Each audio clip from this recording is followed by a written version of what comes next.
Are you ready to create edge-to-edge steakhouse quality crusts on your Summit Grill? Then let's take a look at how to light your Summit Grill's infrared broiler. Before you begin, adjust the top cooking grate to match the level of the food.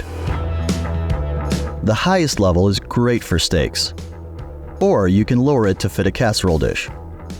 Then push in the infrared broiler control knob and turn it counterclockwise toward the ignite icon. When you hear a ticking sound, hold the knob between the ignite and high heat icons for 20 to 30 seconds.